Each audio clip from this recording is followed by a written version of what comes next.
It's week 2, and I got some boom plays, some streamers, and some sleepers coming at you right now. Let's get right to it, man. A boom play this week for week 2 has to be Xavier Worthy. If you have Xavier Worthy on your bench right now, change that watching this video. Put him in your starting lineups. He'll be a great flex option going up against this Bengals defense, who allowed the third most big plays last season, and they allowed the third most completions of 20 plus. When I say big plays, these are rushes of 10 plus yards and completions of 20 plus yards as well. And we know Xavier Worthy brings both of those dynamics to this Chiefs offense. There's a lot of distraction for this Bengals defense to worry about. Travis Kelce in the middle of the field, Rashid Rice yards after the catch, and Xavier Worthy burning people on the outside of that perimeter. I like Xavier Worthy this week against the Cincinnati Bengals defense.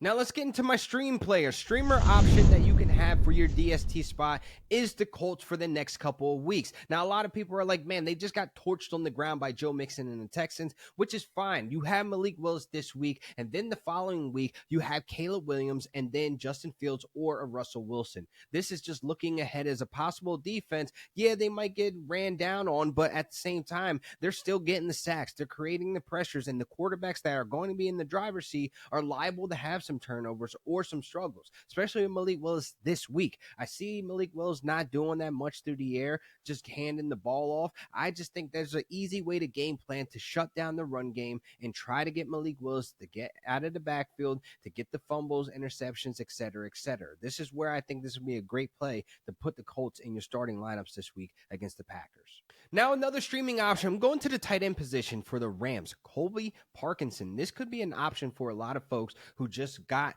hit with the injury bug with David Njoku, or they're iffy about the Tyler Conklins of the world about their tight end situation. Whatever your situation is a bit at with the tight end position, Colby Parkinson could be a nice plug and play here with the loss of Puka Nacua. He ran the most routes out of all the tight ends last week, so there is some type of opportunity there. He is on the field. This guy had 47 receiving yards. Might not sound a lot to you people, but at the end of the day, you need a tight end that's going to be involved in the game plan. So I think with the likes of Puka Nacua to miss the next couple of weeks, Colby Parkinson looks like a possible option to be a plug and play there, just for some upside there and some type of volume at the tight end position.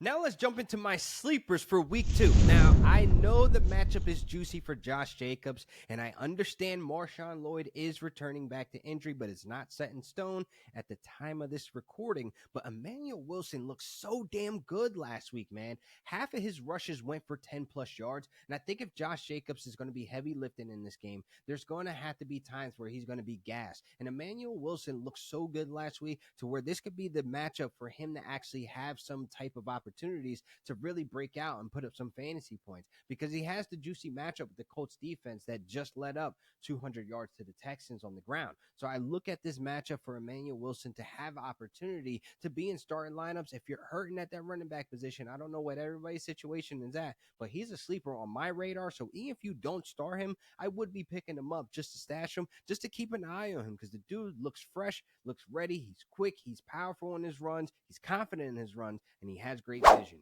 Another sleeper coming at you right now, Broncos wide receiver Devontae V. This guy had 8 targets, 8 catches last week.